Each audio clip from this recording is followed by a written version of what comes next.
All right, guys, we want to welcome everybody to episode number 20 of our Backwoods Fishing Podcast, and we've got some special guests in here. We got a surprise special guest in here. That's right. So, but I want to introduce these guys down here on the far left. Chuck, I thought his name was Charles because on Facebook he says Charles, but he said he goes by Chuck or Charles Ingram. Either one. And then the famous guy, Gunner's Fishing Adventures. This is the guy right here that we've been talking about for a couple months. Been looking forward to having these guys on here, and we're gonna get into it more and more as we go. But to start out with, I want to thank B&B Custom Outdoors, AA Graphics and Signs, Jill of All Trades, Simpson Trucking and Grading, Tangle Trout Cabin Rentals, Captain Max, Heads Up 2 Taxidermy, and Rico's Mexican Restaurant. Thank all of our partners that help us keep this thing going. And Chuck has brought some great stuff in here to give away tonight. I wasn't expecting this, but for courtesy of our good friend Bill Carson, I actually took Bill Carson fishing last week. We're going to talk a little bit. We're going to touch on that a little bit too. We're expecting him on here tonight, but we got two really nice hummingbird hats with stickers that we're going to give away separately, and a $50 gift card to Sherry's Bait and Barbecue. And so that's enough to get you some bait and a barbecue sandwich down at Sherry's. So that's great. All you have to do to be eligible to win this stuff. Well, no, let me take that back. We're gonna do this a little bit different. We talked about it before. So we're gonna ask two questions at the end of this thing, and whoever answers these questions correctly or the closest to the correct answer is going to win these hats. Yeah. And then the Sherry's gift card, we're just going to do a random draw out of the people that comment on our live feed at the end. So don't be shy, guys. Get on here. We know Gunner's got a big fan base, and we're expecting a lot of people to come on here tonight. And we've been watching this kid for a while, and I guess what I was thinking about earlier, really what caught my interest in y'all was, I see y'all's posts and stuff on the internet, but man, I see it, I'm like, man, these guys, they're out here, it's cold, it's windy, and this kid's out here fishing. I'm like, man, he loves it. I mean, under most conditions, most kids would be like, nah, I can't take it. He's out there fishing. But you told me earlier that y'all had a couple little secrets on staying warm and that kind of stuff too. So yeah, we got him it's actually a dog tent, outdoor insulated dog tent. So we got that because we were going out and he was staying bundled up the whole time. So we found that on the internet, put it on the boat. It can be 40 degrees, 35, 38 degrees outside, and it stays warm in there. He's in there with a t-shirt on, and we'll get the bait out. He'll help get the bait out. He'll pop in that and say, call me when we hook up. So he's got it made in that. That's pretty awesome, man. So look, I want to know, let's start out with this. What got you started in this, Gunnar? What sparked your interest in this? What do you love so much about striper fishing?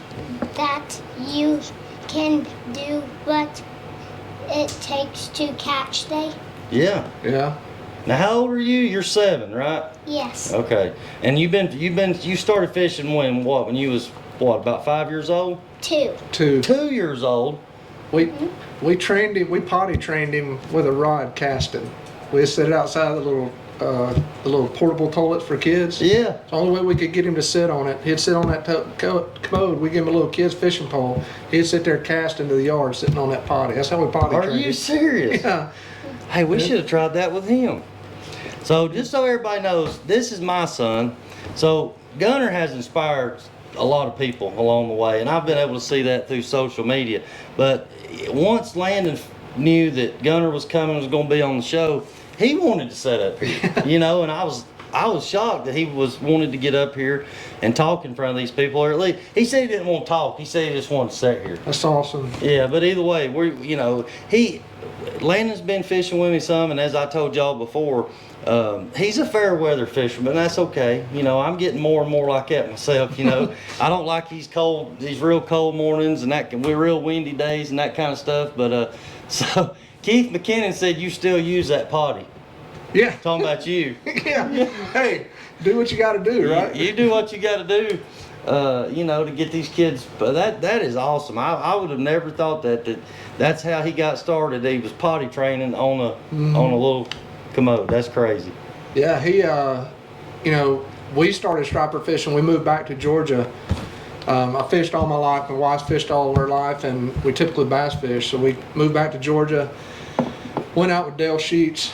obviously a great guy. Yeah. You know, got us into it, and not long after, you know, he just started asking questions all the time and wanting to hold the rods and see the bait. And I mean, this was 1.5 years old, and then got him a rod. He sat out there and cast on that, and it hadn't stopped since. What about that? Every day he'll sit out in the yard. We've got a price. We've been working with a bait caster.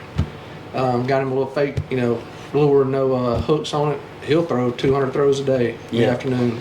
So I was sitting with these guys at the, what tournament was we at? Was it Hartwell? Or was it? It was. I don't even remember. They all run together now for some reason. The one before Lanier. Where was that at? Was it West Point? It was at West Point. West Point. Okay, we was at West Point. All right, so we was at West Point at the captain's meeting, and you know, I didn't buy very many tickets, but I got lucky. I won a pretty good bit of stuff, you know, that night. Yeah. And I won this cast net. I was like, all right, man, I got a new cast net, and they bring it over, and it's a 3-footer. I'm like, man, I can't even throw this thing. I'm used to throwing a, you know, at least a 10 or, you know, 10 or 12 foot cast net. And it worked out. Gunnar sitting right there, and you'd already showed me pictures of him throwing, or videos of him throwing the cast net. So I said, here, and Chuck was like, well, he's already got several. I said, you're going to need them. Yeah. You're going to need them, because you start throwing them in the water, buddy, you're going to get them tangled up. But, man, I just think it's awesome that, you know, for somebody to take interest in it at such a young age. You know, like I say, Landon, he loves to be on the boat, and he likes to fish. I don't know that he's as passionate about it as Gunnar is, but I've been, like I say, yeah, Bill Carson said you could that you could throw that cast net too, if you was good at it. So I've been seeing some videos. You been practicing? Been practicing your cast net? Have you just been practicing in the yard, or you been actually doing it out on the water?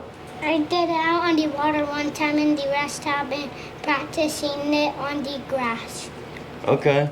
All right. Well, I guarantee you there's probably not many 7-year-old kids that can throw a cast net. I bet too. Bet you can too? All right. Well, you're going to have to do some practicing if you're going to learn how to throw a cast net.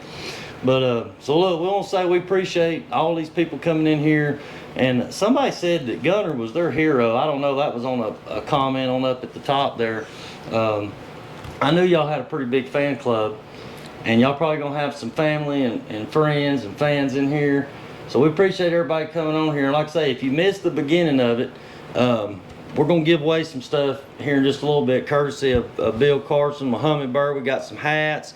We got a $50 Sherry's gift card. So anybody that comments on here is gonna have a chance at this gift card. And we're gonna ask some questions. We're changing it up a little bit. We just been random drawing, giving stuff away. But we're gonna ask some questions at the end of this thing.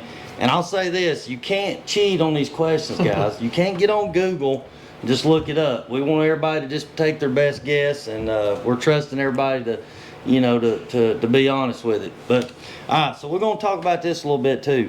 I know you guys have been fishing the Striped Bass Challenge just like we have. Y'all have actually fished the trails, like the points and everything. Where did y'all end up in the top 25? I think we ended up 13th. 13th. Yeah. Man, y'all had a good season. I mean, y'all were second, I think, at Sante Cooper. That was good. And I mean, y'all been in the running. And how'd y'all do at Hartwell? Hartwell, that one, we skunked that one. We did too. And, you know, I pre-fished it. He and I fished Hartwell a pretty good bit. I pre-fished, thought we were on a pretty good pattern. You know, the weather was, you know, crazy there with the snow the day before and all that. And we got there that day, and they weren't there anymore, so we struggled with that one. Yeah. But we still had fun. It's still fun. We kind of had the same deal with us. I mean, we had pre-fished some on and off that week before and had gotten on a pretty good bite, but there was so much that changed weather-wise those last few days leading up to the tournament that, you know, and as you know, man, it was the water was rough out there. It was rough on Saturday. I'm talking about 20, 30 mile an hour gust.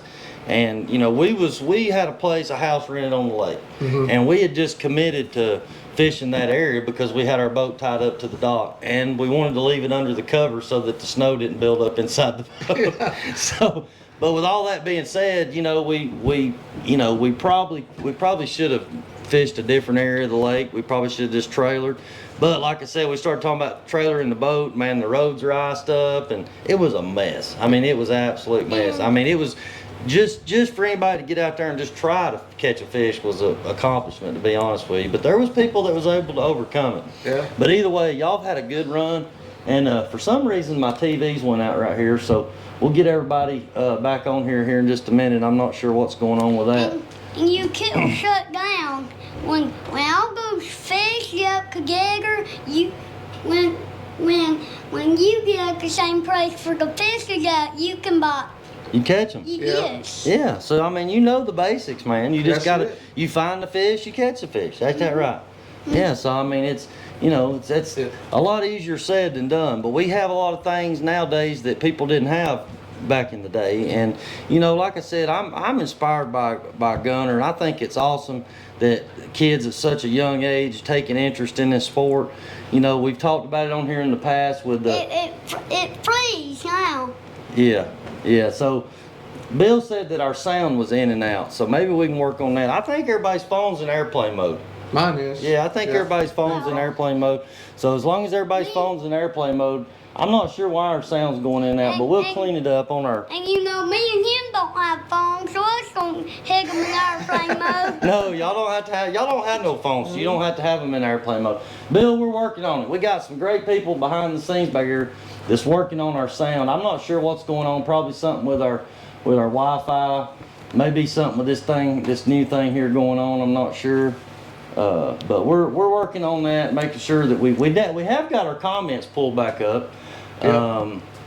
But for some reason our sound's coming in and out is what Bill said. But like I said, this is live and we can go back on YouTube when we download it. It'll clear all that up. You know, right now, it looks like on this phone, it looks like Gunner's eyes are closed. Because it's froze up. Yes. Yeah. Because it's froze up. So are we still froze up on the thing? We should open the program about 2 or more times and it would work. Alright, so all of a sudden Landon has been on here for the very first time and he's all of a sudden a podcast expert. There he You know, is. he knows how to do everything. So alright, so look, these guys, so what I was leading up to before we had some technical difficulties, what we was talking about was these guys have been fishing the striped bass challenge, which, you know, when Tommy and David come in here, you know, they kept talking about it being a family thing. And y'all are a prime example of that. And you even said your wife was fishing with you at Cherokee, so y'all gonna be in on the lady angler this time That's too. right. Okay, well that's good. So now, Keith McKinnon said our video is good and the sound is okay. Now Keith, the only thing I want to know is how are the gar biting? Now right now you only see him and Gunner. That's all you see now. Well, Now, that's just because that's just what we're seeing, but everybody else is seeing different it's stuff. moving. So look, Gunnar, I heard that you had a little mishap here a couple days ago. I seen on the internet where y'all lost a big fish. Tell us a little bit about that experience. I pulled a little too hard and it came off. You just pulled up on it too hard and it just come off? Yeah. He did so good, fought it. It made a couple of good runs on him. And he got it up to the boat, and I called it buck fever. Mm-hmm. You know, Just but got he excited. got excited. It was a nice one. He got excited, and when I put the net, he was wanting that in the net so bad, but he gave it a good pull, and it broke loose. But Buddy, I'm gonna tell you something. part of it. It's happened to everybody. And you- It's happened to everybody. And You ain't gonna be quiet, are you? but when you get fish, when the fish is where your boat is, you just have to get down gently and get it. Gently. Yeah, I'm Yeah. glad you're an expert about all this stuff now all of a sudden. So you've been fishing with me like maybe 4 times in your life. This kid over here now, he fishes about every weekend. I mean, they're all the time going fishing. He about fishes every day. He about fishes every day, man. I'm telling you. So this kid really, and I'm not saying it's just because we've talked about y'all in a lot of the podcasts in the past, and I mean, I could just see such a bright future for him, and it does me good to see another generation coming on. That's took interest in it and that shows, because I didn't really pick up on it, and that interest didn't get sparked in me till I was probably 16, 17 years old. So I was on up a little bit older, so I feel like when Landon sees kids like Gunnar, when other people sees kids like Gunnar at their age doing what he's doing, I feel like that inspires them to get out there and do the same thing. A lot of people think that, because I've even had people on with guide trips, they'll say, you know, 6 or 7 years old, is that too young to go striper fishing? I'm like, no, I mean, there can be challenges, but if you got a good guide or a good dad, one or the other, and you help them and work with them, it's doable, you know. So look, are you reeling these fish in by yourself? All by yourself, or or is Dad still having to help you a little bit on some of them big ones? Dad has to help me on some of the big ones. Yeah, Dad has to. Well, and that's understandable because, well, I mean, what do you weigh? Maybe 60, 70 pounds? 45 pounds. 45 pounds. He weighs less than Landon does. So yeah, I mean, you can't pull up on that rod so much, man. I mean, it's But just, let me tell you something. You can't pull up. You had to pull the rod. yeah, you got to use the rod. You got to let the rod and the reel do the work, right? You can't, you know. So that's what that Gunnar was saying, that he lifted up too high on one other day and it just pulled the hook. I mean, I think everybody's done that. You know, you got somebody trying to net the fish and you pick up on it just a little higher to try to get it on in the net and it pulls out, you know. And I tell people all the time, man, with these fish, you know, that's why don't jerk. Hardly ever do you want to jerk on the rod. Right. You know? don't want to jerk. You just reel. Yes. What did I tell you last time we went? You What don't. do you do? What do you do, Gunnar? You You reel. reel and you stop and you go up and you keep on doing that. You just keep reeling. You just keep reeling. You don't want to jerk. So I have a lot of people. Keep- First time I take them, you know, as soon as they get a bite, they want to jerk the rod up and jerk it out, Like they're setting a hook. like they're setting the hook. And what happens in the middle of all that jerking? That fish feels something weird and he just lets go of it, and you don't get hooked up. You know, and that's why I tell people, don't get excited. Just reach over there and just start reeling it down, get it good and tight. Then once you know you're hooked, then take it out and just start fighting the fish. Don't do nothing sporadic or crazy, you know. But you know, hey, in the heat of the moment, just be glad it wasn't a tournament, man. Yeah. So there is, if I'm not mistaken, there's $30,000 on the line this weekend out on Lake Cherokee. Yeah, that's on the 30 for 30, and then the winner on the single day tournament Saturday. So you win both of those, it's going to be a good day. It's Good going to be a payday. big payout this Yeah. weekend. And that's on Lake Cherokee in Tennessee. That's where we're going to be headed this weekend. When did you say y'all was leaving? I've got to work through Thursday, so we're driving up Friday morning. Okay. So y'all going, but I'm y'all, just doing the Saturday. We're not doing the 30-30. oh, y'all are not fishing on Friday either. Okay. Y'all are just doing the Saturday thing. Okay. We're going to All right. hope last year's pattern pays off again this year. Yeah. Well, I mean, hey, y'all, so I went up there 2 years ago. I can't say that I really learned anything. I maybe learned what not to do, but I don't know. I can't say that I really picked up on any kind of pattern. But the things you was telling me earlier kind of lines up with what I seen even 2 years ago. You know, so like I say I'm looking forward to getting back up there. And Bill Carson said I had been replaced. So yeah. Alex Green said, Gunnar, this is for you. He said that the reason you lost that fish, he said that just means you're catching the right ones. You're hooking the right ones. You're going to lose them, man. When you start talking about big fish, you're going to lose them. I mean, it happens. Yeah. It's happened to all of We lost a good one at Notley this past week. So, and this is something I want to bring up on this thing. Maybe some people can chime in and let us know what y'all know about it. Maybe somebody from the TVA could let us know about it. But this is something that I think should be brought to light. So we're on Notley fishing this week, and I'm complaining to my customers about these orange buoys that's setting 100 feet out from people's docks that homeowners have put out there. Now, the TVA's not put them out there. Homeowners have put them out there. And I was complaining about them, just saying, you know, they're kind of aggravating. You know, we got to pull around them. We got to reel this board in, try, you know, not get our baits hung on them. And I'd be danged if we didn't hook a fish right past them buoys and that fish run us right back over and got us wrapped around one of them buoys. And I was like, man, I guess I jinxed us talking about it. But maybe somebody that knows a little bit more about that can answer that question. Why is the TVA, Notley's a TVA lake, why is the TVA letting homeowners put these orange buoys? They're not no wake buoys. They don't say nothing. They're just orange buoys. Why? I mean, I know what it is, to keep people from being on plane 100 foot from their boat dock. But a lot of these places are narrow in the creeks. Yep. So if somebody goes up the middle, they're still going to wake They're gonna hit it. They're still going to Yep. wake it. It ain't going to matter.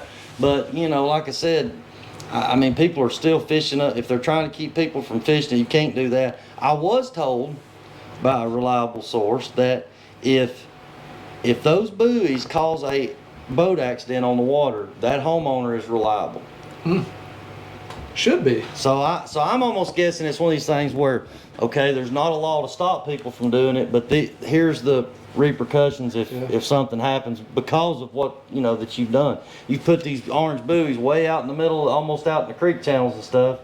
And I've seen some on Lanier. It's getting to be a more and more thing. I saw a few on Murray when we fished Murray. There were a few, you know, our pull pattern where we were there. There were 2 docks that had them. Same thing, you had to go around them or let your board run way out, get by it, and pull it back in. But there were a few on Murray that I saw. Yeah, Same thing. Well, like I said, man, I think that goes back to, you know, if people would obey by the laws anyway.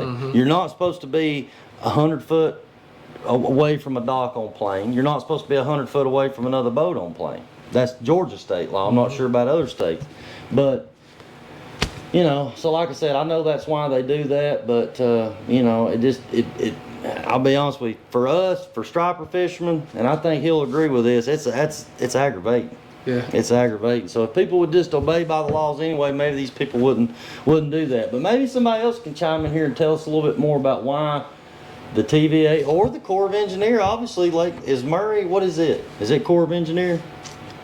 Or is it TVA? I think it is Corps, isn't it? Seems like the boat ramps. Yeah, I'm not sure. I know Lanier, well, so some of the boat ramps on Lanier are Corps of Engineers. Some of them are Forsyth County or Dawson County, whatever. But either way, maybe there's somebody out there listening that can give us more information on that. So Johnny said he was looking forward to listening, but he was going to have to tune in afterwards. He said Mondays. I know you're trying to get caught up, man. So Johnny's going with us up there this weekend. Okay. Johnny's going with us up there this weekend. Me, Johnny, and then my buddy Chase Plott. We're going up there this weekend to fish that tournament. So, all right, scroll back up right here. We missed some comments while we was yakking, and we're 20 minutes into this thing. Are you holding in there, buddy? I'm holding one. Holding one, okay. All right. Keith McKinnon caught, he said he caught a gar on Saturday. Yeah, Spears, I can't believe he's that big to be. It seems like yesterday he was just being born, so now he's up here sitting with me talking. So Ricky Arrow said that Gunnar needs the mullet back. It makes the big ones bite. What about I don't know if I remember seeing you with the mullet. Pay one Gunner. Yeah, he had a good mullet. We cut it off, I don't know, 6 months ago, I guess. Oh man, why'd you cut it off? It was born in December. It got hot. It was burning you up. So, Yeah. Well, he's threatened to grow it back a few times, but we hadn't happened yet. So. yeah, okay. All right, so let's see. Bill Carson said he thinks Murray is a SCGP. I don't know what that stands for. I guess in South Carolina something. Yeah. I don't know. South Carolina. You don't know, hush. All right, so we're gonna move on. We appreciate everybody that's tuned in right here. Larry Brown, appreciate you, buddy. And yeah, I think we got our sound fix on here. And I think we got caught up with all our comments. So this past week, last Thursday, we was just talking about Notley. We was able to. We got our trip in that we give away on our podcast back months ago. When Bill Carson was with us, we donated a gift certificate for a half-day fishing trip, and the guy that won it just so happened to be really good friends with Bill Carson. So the guy that won it, he called me and we set it up, and he said, "Hey, if it's all right with you, Bill's coming too." And I was like, "Sure, you know, that'd be great. Maybe he can tweak on my graph, you know, and get it reading better, you know." But either way, wanted to give Bill a shout out, and I really enjoyed fishing with you guys Thursday up at Notley. I know we didn't get no real big ones, but probably the biggest one we caught was probably 14, 15 pound. I had a good time. I think we ended up catching 9 stripers, missed a couple more, so we had a pretty good day up there. That's still a good day. Yeah. That's a good day. So Alex Green said everybody's wanting the mullet back, man. I'm gonna tell you what, man, it's getting hot. I don't know. I wouldn't want no mullet in this hot weather I'm either, man. friggin'. You're sweating right now. It's hot up here. I'm telling you. Turn the air on. We've had the air on, buddy. We've had the air on. All right, so look. One hour guessing. Yeah, it was a good trip, Bill. We appreciate everything that you and Johnson Outdoors has done for us over the years. You guys have helped us a lot. And Keith McKinnon said you like them bobber rods. Now tell us what he's talking about these bobber rods. That they're their reels are bigger than the other ones, and they have more line to hold. More line to hold, so the reels are bigger? Is that what you was talking about, bobber rods? Yeah, so got some bigger spinning reels. Yeah. And those always, are Our put free on the lines? free line with the Yeah. bobbers on the back. Yeah, the floats. Man, I tell you, those things produce. Yeah, And he loves lucky rods then. reeling them in on the Yeah. bobber rods. Yeah, He got a little better leverage, with underhand reeling, and yeah. that's his favorite by far. I got one of those little rods. I got a little ugly stick, ultralight ugly stick that always seems to be our lucky rod. And we have to stick that thing out everywhere, especially if we're struggling. We have to stick that thing out everywhere we go. Yeah, Mike, I think Landon could take over the podcast, man. He's jumped right in here, and all right. So now I don't know how we got off on this mullet thing. But now Rodney says you need to grow a mullet. I'm too old for the mullet. He's too old for the mullets have passed me by. We thought that went out in like the 80s, man. Yeah. Like I seen these pictures of my dad with these mullets. I'm like, who is that? I didn't even know who he was, man. You know who Doug is? It's That's all. you. That's me. It'd be a gray mullet for me. Yeah. So look, we're Yeah, black mullet for me. So look, we're I think one day maybe Landon could take this thing over, and like I said earlier, it just does me a lot of good to pass this thing down to another generation. And I don't know everything, but I feel like the things that I do know that I've learned from guys. You mentioned Dale Sheets taking y'all out on a fishing trip. Oh, that would be better than I'll be on a fishing trip. You ain't gonna let me talk, are you? You are just not gonna let me talk. But guys like that, Dale Sheets, and I don't want to start naming names. I'll forget somebody. But there's a lot of the pioneers of Lake Lanier, and not just there, but around here too. We've had guys like Robert Edison and Mickey Wheeler and Louis Bartonfield, and these guys that have kind of set the bar for us as we was coming on. We learned from those guys, whether they talk to us or not. We still learn from them, and it's been passed down from generation to generation. Yeah. And that's what we're seeing here with Chuck and Gunnar, and it does me good to see another generation coming on, taking hold of the sport that we love. And like I said, I've been looking forward to having Chuck and Gunnar on here, and I'm having a hard time calling you Chuck, man, because on Facebook it's Charles, and I've been used to calling you Charles, but he said he'd answer by either one anyway. So Rodney wants to know, Gunnar, do you enjoy planer boards more or downlines? What's your favorite striper fishing method?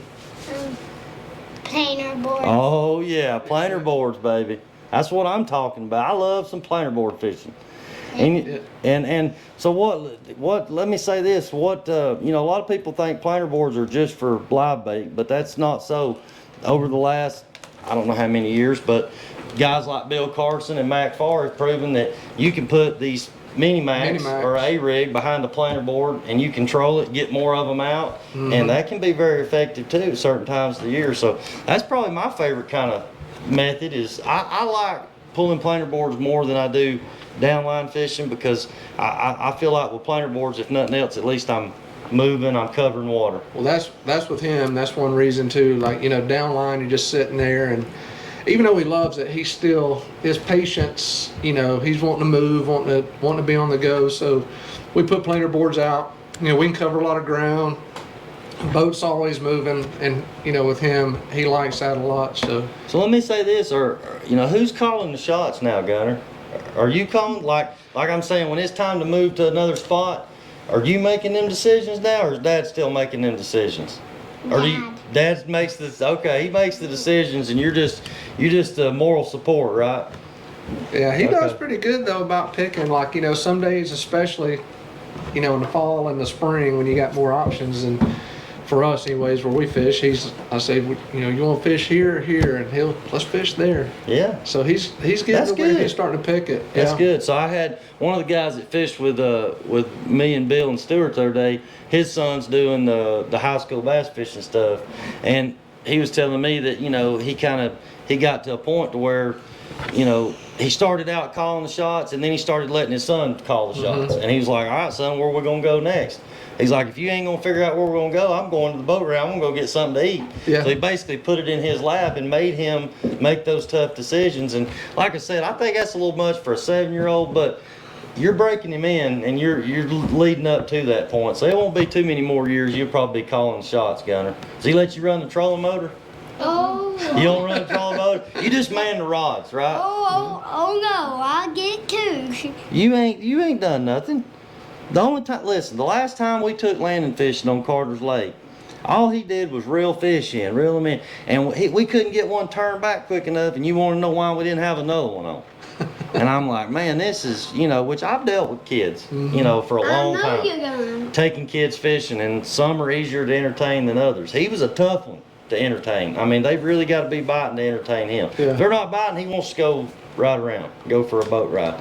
But do you get like that sometimes? I mean, when they just think, you want it, because you know if you keep fishing, you're going to find a bite eventually, right? Yes.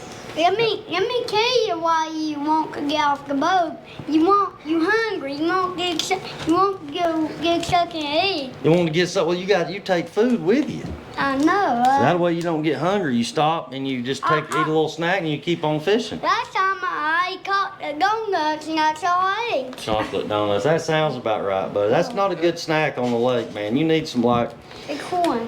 you know, like for me, you know, a good snack on the lake is like a pack of crackers and a Coke and maybe a water, a can of Vienna sausage. You don't know about no Vienna sausage, man. We make us a couple of peanut butter sandwiches, Yeah. some crackers and chips, I and do that's the that's same what we thing. get back on. That's what we get by on. Yeah. What are things that you And honey do not buns. take on the boat? Oh. Okay. That's a good question What from the number? audience. Huh? What are things you do not take on the boat? Oh God, what Earl said. I don't want to take it. What are we talking about? What are things that we don't want to take on the boat? What are things y'all don't want to take on y'all's What do boat? we not take on the boat? The superstitious things. I can think of some, I'm just not saying it. Do you know what it is, Gunnar? Kids. Bananas. Bananas. Don't take bananas on the boat. Everybody knows that, right? You think everybody does, but I still get a lot of people, I'll say that to them, and they're like, I ain't never heard of that. Oh no. They think you're kidding They sometimes. think when you're you say it, kidding. Yeah. I'm like, heck no, man. If we that's ain't real. catching fish, get rid of them bananas. Are y'all superstitious like that? No. We are too, man. We are I too. get- We won't even put a I get banana no. in the truck to eat on the way. Yeah. It's Bill Carson wants to know if you like sardines, Gunnar. No. You don't like sardines, so we're gonna have to. Tell me Landon likes sardines. Landon, you ain't never eaten no sardines, hush. You ain't never eaten no. So we got Sean. I'm gonna tell you what, y'all have done something. Y'all boys have brought Sean Simpson out of Oh. Yeah, he is actually tuned in on here. We appreciate you, Sean. One of our partners that's helped us sponsor this podcast and help us keep this thing going. We appreciate Sean and Jason Watkins. Let's see. He said he would love to see Gunnar join the Lanier Striper Club. There will be another 8-year-old in the club this year. Who's we that? So that's Jason Watkins. That's Tate Watkins' dad. Who's? They're in the Lanier Striper Club. He's saying, you know, that he wished Gunnar would sign up for the Lanier Striper Club and the Oakwood Striper Club, and you know, those are great groups. I mean, I've spoke at both clubs, a lot of great guys in it, and but you know, like I said, I didn't know that y'all wasn't in those clubs. well, we were in Oakwood until this year. Y'all just been focusing. It's hard to do it all. It's man. hard to do it both, and we wanted to do, Striped Bass Challenge, and started out. Amanda and I fished Oakwood, and then our daughter got into horses and rodeo and all that. So now we're kind of split up. But with me and him doing the Striped Bass Challenge, it was just too much to do them both this year. So we enjoy it. We have a lot of fun with it, but it was just this year is just too much to try to do them both. Yeah. So look, Jason, it won't be long, and y'all be wanting Gunnar to come and speak at the All day. at the club. Yeah, at the club meeting. So, you know, I tell you what, man, I knew this was gonna be a good show, and we even had to get booster seats up here for these kids to get them up high above the enough counter. where you could see their heads on the camera. Yeah. But What is Yeah. Gunner's personal best? Gunner's personal best. Striper, I guess is what they're talking about. Who asked that? Me. Oh, And where? Bill, what is this? What's your biggest one? 35 inches. 35 inches. I thought you was about to say 35 pounds. Yep. 35 inches, so that's probably what? That's a 20-pound My fish. fish is 3,500. You don't know what you're talking. You're the biggest fish you ever caught was about a 10-pound hybrid. Oh yeah, that's bigger than what I think. Did that thing fight or what, Landon? It did. Them hybrids fight good. Them hybrids fight good. Yeah, Yeah. I got them. I got one time. So, look, guys, this has been. I hope this has been as entertaining for y'all as it has been for us. And Kenny Hall said he missed y'all at the Oakwood Striper Club. So I don't think it's no hard feelings. I think these guys just don't have the time, and I can vouch for that because I'm telling you, it takes a lot of time and effort. You got to put into these tournaments. If you don't, you're behind. There's other guys that's putting that time in. That's And right. y'all have seen that. I honestly, we're going to get there and fish Thursday, and I know guys that are already there fishing right now. So I kind of feel like I'm already behind. But that can go either way too. We've been there in years past, so we've got a little bit of info that we can Yeah. lean on maybe. And hopefully it will, it'll transpire over to this year. But from what I'm hearing up there, it's been pretty tough so far as bigger fish, Yeah. But like I say, we'll see how that goes. We're looking forward to it. And look, we got to congratulate. Didn't Lionel win the points? Yeah. Okay, Yeah. so Lionel Castillo, and I know we've talked about Lionel here before, but congratulate him and Clinton for winning the championship. They're on the top 25. So with them guys are always ones to watch and contend with. But we're coming for them and if we don't win it, I hope Gunnar and Charles wins it at Cherokee. So Yeah, he said Keith McKinnon said you almost had to buy a pontoon. pretty close. Why was that? Just with him and the kids and fishing. Yeah. And we went fishing with Keith one day, and of course him and Finn on the boat playing around all that room. I thought I was gonna be buying a pontoon after that day. Hey, those pontoons are good fishing boats. Oh yeah. I don't care what anybody says, man. I mean, you can load them things. Everybody's comfortable. Yeah. You got plenty of room for a big That's bait right. tank. I mean, there could be some disadvantages, but what boat out there doesn't have pros and That's cons? right. I mean, they all have pros and cons. So, don't forget Larry. Larry fishing with Clinton and Lionel. Oh, Larry Breener. Yeah, that's right. Yeah, I can't forget Larry, man. So Larry, he's been around a long time. He used to own Oakwood Bait and Tackle, and now I don't know what he does, but he fishes with Lionel and Clinton on their team. tournament day. Yeah, Yeah. so we've had a blast, fishing with them guys, and it was so close at West Point. When I got back at West Point, these guys were the first ones in line, and I thought, man, they must have two big ones because they've showed up first. They've showed up early. They got two big ones, but.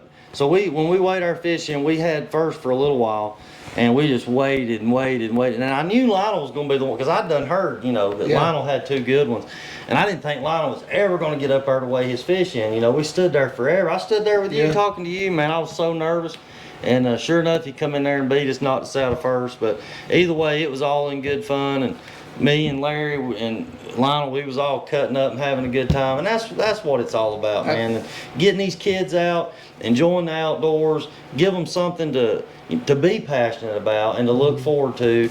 And like I said, I think a lot of people probably think I'm crazy because of the time that I put into it, but I know I'm not alone. There's a lot of other guys. I can think of 30 other guys that's getting ready to go this weekend that are just as serious about it as I am and y'all are. So, I think that's great. Somebody made a comment a couple weeks ago that tournaments were the worst thing that ever happened to our lakes. I mean, I get it. I understand the boat traffic and that kind of stuff, but I don't agree with that comment. Because I feel like for these young kids coming on with what they're doing with the high school bass fishing stuff, I think it's great to I get do these too. kids involved in something and keep them out of trouble. Give them something to do besides getting out here and getting in trouble. And it's such a good network. I think one thing for us, when we started, I mean, you mentioned some names, but it's a competitive community, but it's a very welcoming community, right? And everybody yeah. helps you out. And with Gunnar, I mean, it's people like Bill, Bill Carson has been amazing for us in Gunnar. He's done so much to help and, build him up and all that. But at these tournaments you go, everybody's talking. I think the tournaments are great just for that community and to expose. He's now got friends at the tournament he plays with and, something to look forward to. And like I say, get him something, keep him out of trouble. And, I think that camaraderie, sportsmanship, and, he's still got some competitiveness to it. But I think the tournaments are great. We, especially kids. Awesome seeing all the kids at these striped bass on the tournaments on the boats, and obviously with him, gonna kind of continue to go into the bass fishing a little bit more each year. So we love it. We love the tournaments. So that's kind of the direction that you're going in. Are you thinking you're gonna kind of start the bass fishing stuff, so you can do the high school bass fishing tournaments and that kind of stuff? All right, Yeah.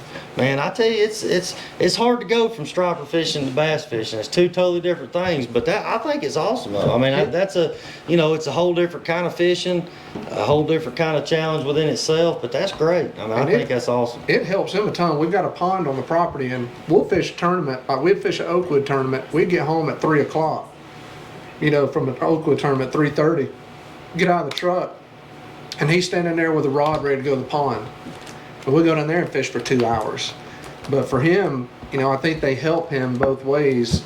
He rarely misses a hook, and I said that, no jinxing, but he rarely misses a hook set down at the pond just because he's used to, the feel and fishing. Yeah. The same thing, those techniques he uses there, I think helps him reel in the stripers, the patience and, the technique with the rod and all that. So Yeah. I think they kind of help him. Each type helps him with the other. So what grade are you in, Gunnar? First. You're in first grade. First grade. Okay, all right. So we got there's some other kids. I don't really know them personally, but there's some other kids that fish the Striped Bass Challenge with the youth thing, because I've seen pictures of some other kids about his age up there. So I think it's great. Bill Carson wants to know. This is for Gunnar. What do you think is the greatest sport in the world? Fishing. Absolutely, That's right. fishing. So look, I've got, I grew up racing, and I still love racing. He races go-karts now. Well, I don't race. No, very rarely do I race a go-kart, but we just built him a little track over here behind the barn, and he wanted to build a little track, get him started on a little go-kart and everything. So we still like that, but like I said, really looking back on it, it's like how did I go from racing to fishing? Yes. But it was a combination of a lot of different things, and like I say, guys like Robert Edison, that he called me up and he's like, hey man, I know you got a boat, I need you to come down here and help me do some guide trips. And that's kind of how it all got started on my end. So yeah, let's see here. Alex Green said, I should have known you'd say something about a swim bait. He said to get him casting a swim bait in front of those boards soon. That's great, big. That's good, but just you got to be careful not to get them tangled up with your boards. I have people all the time. I'm pulling baits and they're like, "Hey, can I cast something?" I said, "As long as you keep it out in front of the boat, don't let it get back in here in my spread and mess my whole spread up. We're gonna have problems." So we, the front of ours, we got the sea arc and the tri front. Yep. So he knows those are his paths. That's his path. So he throw a swim bait he'll throw all day while we're fishing, but he knows that's his path on the right side and the back side. Uh-oh. And where to have it in before it gets to the board. Alex Green, you might have another fishing partner. You got it, but Gunnar, you can't go with him until I do. Me and Alex been trying. So Alex, come on here. He's a swim bait. He's an artificial guy. Okay. He fishes well. He come on the show, and what he explained to us was he started out trout fishing in these streams, which led to him seeing stripers up in these rivers feeding on trout, and that's what got him kind of going in striper fishing in that direction. So he goes up these rivers and fishes artificial for big stripers. I think they caught a 47, 48 pounder or something up in Wow. Tennessee this spring on a I think it was on a swim bait. But I'm looking forward to our trip. Me and Alex is going fishing June 20th or something like that. So somebody wants to know who your sponsors are. I said, I was told by somebody else that you already had a bunch of big sponsorships. Not mine. It ain't yours, no. But tell everybody who your sponsorships are. That's him. Minn Kota, Hummingbird. Yeah, it's Johnson Outdoors. Minn Kota, Hummingbird, Johnson Outdoors. That's your main sponsors. Well, that's some big ones right there, buddy. I can tell you right now. So look, I tell you, Johnson Outdoors, Bill Carson, everybody with Humminbird, Minn Kota, they've done a great job supporting the youth. All the way from the bass fishing up to like what y'all are doing. I mean, they're so supportive in these guys. And, you know, like I said, I commend them 100% for what they do and continue to do. And you know, I'm not a young guy anymore, and they still help me. So I think it's great. Yeah, they do a great awesome. job. Like I said, he's been great for Gunnar. You know, there's a ton of people that help us out. It's, you know, fishing day, it's fun. It's a lot of work for Dad. It's just me and him on the boat, so it's a lot of work for Dad on those days, you know. But oh yeah. But you know, everybody's been great to us to kind of help. You know, nobody gives away spots, right? You don't want to do that. We don't ask for spots, but you still get some. You know, some general areas that are given to us. You know, people will tell us here, hey, we saw them here, we saw them there. So, you know, we get a ton of help and we appreciate it. I don't know, we've fished a good many tournaments against these guys, and I have yet to run into y'all on the lake. Which that's to me, that's a great thing. I mean, that tells me y'all are out here doing y'all's own thing. Y'all are putting together y'all's own pattern. And I mean, at the end of the day, that's what makes or break you. You know, anybody can get out here and follow around somebody else and see what they're doing, but y'all ain't doing that. Y'all are going out there and putting it together yourself. And I mean, you're teaching in the right way, and I commend you for that. I mean, we try to find a pattern. We just try to get info on a pattern, and then, you know, after we get some info on a pattern, it's on to, you know, Navionics, trying to find those kind of places on the lake, and then you know, some days it works out, some days it doesn't. I tell people all the time, study your maps. We study. If you don't have time while you're on the water, go back after. And what are you doing? Go back after and look at the areas that you was catching fish and study it, and go try to find places similar to that. And you can lose. You mentioned Navionics, which we use Lake Master on our Humminbird, but either way, paying attention to the close detail on your mapping is very important in what we're doing with striper fishing. I'm sure in a lot of other kind of fishing as well. So yeah, but that's it. I mean, we do a ton of that. Like I say, I use the Navionics app on the phone to kind of find those, and then once we get out, I'll tell him what we're looking for, and he'll sit there in front of that, you know, with our Humminbird, you know, the setup there, and I always put it on the map. I tell him, here's what we're looking for. There's the spots, and he'll tell you. He'll guide me right to them. Yeah, it's pretty fun. So Landon is checked out on us, but he's officially made it 47 minutes. So I'm proud of him for that. I'm proud of him for that. You did a great job, man. You did a great job. So but there was one thing I wanted you to talk about before you left, but we'll talk about it anyway. So y'all, you gonna get back up here? Well, get back up here. Get back up here. We're gonna talk about the DNR being at your school today. Come on, I want you to tell everybody what you learned at school today. Real quick, what is his favorite lure? What is your favorite lure? Who's that? Frog. A frog? Frog, what? Like all right, so let's class it. Did somebody ask that question, or are y'all asking that question? Okay, so that's your favorite artificial. Let me ask you this, that's just your overall favorite, but what's your favorite artificial lure for stripers? It needs to be an animal. What's your favorite artificial lures for stripers? Because I know you don't use a frog for stripers. You like topwater? Yeah. Who doesn't like seeing a striper hit topwater? Oh, it's awesome. And in the river, we get in the river with that thing. It's an absolute blast. Why not you? Are you scared? He'll wear him out. All right, so look, I'm gonna ask Landon this because I asked him this when I picked him up from school today. The DNR was there at his school today, which they do a great job. They come up there once a year, and they pull one of their little boats up there, and they teach the kids about the rules and regulations of the water, which I think are great. That's awesome. So I asked you today when we got in the truck, I said, what did you learn from the game warden today? You tell them what you learned. But before I say that, I want to tell you something real quick. Okay, tell me something. Well, in a minute, when I get done saying this fish thing at cool, this is gonna be the end of this podcast. This is gonna be the end of it. We're getting down to the end of it, okay? We're gonna wrap it up, I know. But look, tell everybody what you learned from the game warden today at school.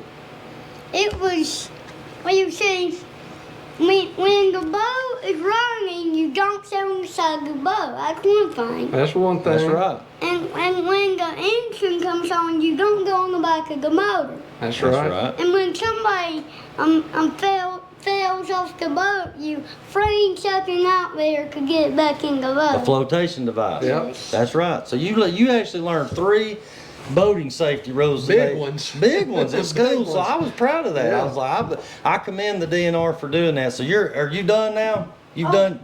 Okay, all right. He's checked out now for sure. There's some videos on YouTube of people that should have learned that too. So, sitting on the fronts So of boats and all that. He's 5 years old and he just learned 3 great safety things right there. So that's great. I think that's something they should do at all schools. Because there's a lot of people out there that get caught off guard, not knowing these.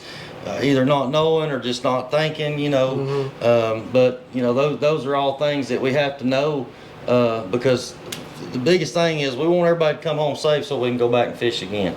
So look, guys, we're getting down to the end of it. If you got any more questions for Gunnar, now is the time. We got these guys for about 10 more minutes, and we got to ask these questions and give this stuff away right here. So if anybody else has got anything, all right, Bill Carson said he have to check out the boys. I have an extremely early Wheels Up tomorrow. Great show. Bill, we appreciate you, man, and you tuned in for the whole thing here, so we'll let you go 10 minutes early. If you win anything, we're going to draw somebody else because this is all your stuff anyway. So appreciate, Bill, everything you've done for us, man. And Rodney said whoever wins the hat should have Gunnar sign it. I agree because, man, I think this kid, he's gonna be famous. I mean, I sit here and I think we could be talking to the next Kevin Van Dam, or we could be talking to the next Jeff Blair. You may be the next big striper guide on Lake Lanier. Who knows? Who knows? Who knows? And I know at your age, buddy, I know you probably, right now you probably don't know what you want to do. You probably want to do a little bit of everything. But as time goes on, you'll figure it out. And I think for you to show such a passion and interest in this at such a young age it's great. It does my heart good to see it, and we hope we can see more of it. Somebody wants to know, where is your favorite places to fish? I don't know if they're going to tell that. What's your favorite lake? What's your favorite striper lake? Lake Murray. Lake Murray? Really? Just because it's got a lot of fish? Oh, why? What do you like about it? Because the posters. Because the post is. The ones with houses on the top. Oh yeah, he likes some of the houses that are built up around that lake. He loves that lake. Really? Loves it. Really? Yeah. So my fishing partners, they fished up there. I've never fished on Murray, but they've went up there and fished it a few times, and I think they've got pretty beat up by that wind. It's such an open lake. It gets pretty rough. Sante Cooper can be like that. Sante Cooper Was the weather pretty bad on y'all this past year? No, it was foggy. Yeah. But the wind didn't pick up, and which was good because I'd heard the same thing about if you're on the big end of the lake when that wind comes across, it gets pretty rough. But, So what's y'all's plans for next year? Are y'all planning on fishing the full trail again like y'all did this year? we are. Okay. All right. So we're going to see how bass tournaments go this year. We're going to do a few this summer. We live right off Lanier, so there's a couple off Laurel Park. We're right beside and all that. So we're going to do a few of those, see how those go. And as the year progresses, and that'll determine if we're going to fish, either Lanier Club or Oakwood Club again. But we will be doing SBC again. Okay. All right. So- Good deal, man. Like I said, you guys. So y'all got a YouTube channel? Yeah, he does. All right. Tell everybody what your YouTube channel is, or do you know what it is? Yeah. I know it is. You do? What is is it? It's about where I What's the channel name? Gunner's Fishing Expeditions. Gunner's Fishing Expedition. That's at symbol Gunner's Fishing. What'd you say? Expeditions. Expeditions. Okay. So check this kid out on YouTube. I got a feeling this ain't the last we're going to be seeing a Gunnar Ingram. So I think you're going to hear that name a lot in the future. And if we end up deciding to fish that trail next year, we're gonna have to compete against these guys. But it's a friendly competition, like you was saying. At the end of the day, we're all talking at the weigh-in. There ain't nobody mad about it. I hadn't seen any of that. It's all been good, clean fun. Yeah. And like we've said before, it's been for a great cause. They've raised a lot of money for a lot of great causes. So We've had a good time with it. I know everybody's getting hot up here. It gets hot up here in this building. We got 6 minutes left, so we're gonna go ahead and wrap this thing up with these questions. We got 2 questions. Whoever answers this question the closest is gonna win one of these Minn Kota hats and stickers. So to everybody that's out there listening, whoever gets this right, now don't go Google it, just give us your closest answer. What is the saltwater world record striper? Saltwater world record striper. How much does it weigh? If there's anybody out there that can answer, do you know what it is? If you do, don't say it. I'm just asking, you know what it is? Yeah. You do know what it is. Don't say it. All right, we're gonna give everybody time to answer it. Maybe everybody will get in here and give us some answers on that. So what is the biggest, what is the saltwater world record striper? Somebody said 75 pounds, 81 pounds, 82 pounds. All right, we're gonna give everybody a minute to guess it, and whoever's closest is gonna get it. Oh man, now we're going to have to figure out who's closest. Yeah, we're getting Several coming in right here. All right, anybody else got a guess? They're coming in. We'll give them a few more minutes. They're coming in left and right now. Yeah. I think we're a little bit delayed on our comments. Keep scrolling down.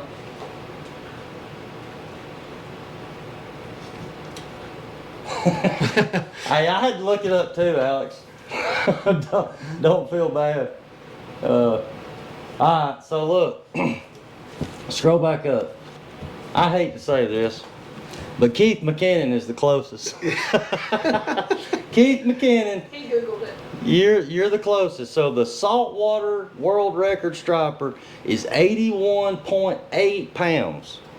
81.8 Big pounds. fish. So Keith McKinnon, you guessed 82, so you got the closest. So we'll get you this this camo hat and a hummingbird sticker right here. Appreciate you, Keith. He was just on here on our last episode. So he's always winning something. All right, so the next question is, what is the freshwater world record striper? The freshwater world record striper. And give everybody a minute to answer that question. And while everybody's answering that question, we're going to give away a random draw based off the comments. Oh, Keith McKinnon said redraw. There ain't no redraw, buddy. You answered the question the closest. It's Alex. It's Alex? What do you mean it's Alex? He guessed 81, Keith guessed 82. If Keith doesn't want to win it, then Yeah. Alex is the Okay, to so Alex. Alex Green. All right, so we'll send the hat to Alex Green. Or I'll take it to him when me and him go fishing here in a month. Oh, we got some more guesses on that too. All right, so we got some more guessing on the. All right, well, Haley, your sister she just guessed it. Brandy, did you Google that? Did you Google that? The freshwater striper record is 70 pounds. Wow. And so, and it was caught by James Bramlett, 65 years old, from Alabama. 70-pound striper. That's hard to That's a believe, big man. fish. I mean, I just want to catch a 50. I've caught a couple 40s, several 30s. She didn't Google it. She didn't Google it. She just guessed it. We All got right. a 30. That's our biggest. It's a little over 30. All right, Brandy. So you want a hat and a sticker. So I guess I know you probably ain't gonna wear it, but maybe Parker or Peyton will wear it. She's switching over laundry, so she didn't Google. She didn't cheat. Okay. All right, Brandy. You won the hat. Appreciate you. All right. So no more questions. We're gonna give away. We're gonna random draw for a $50 Sherry's Bait and Barbecue gift certificate.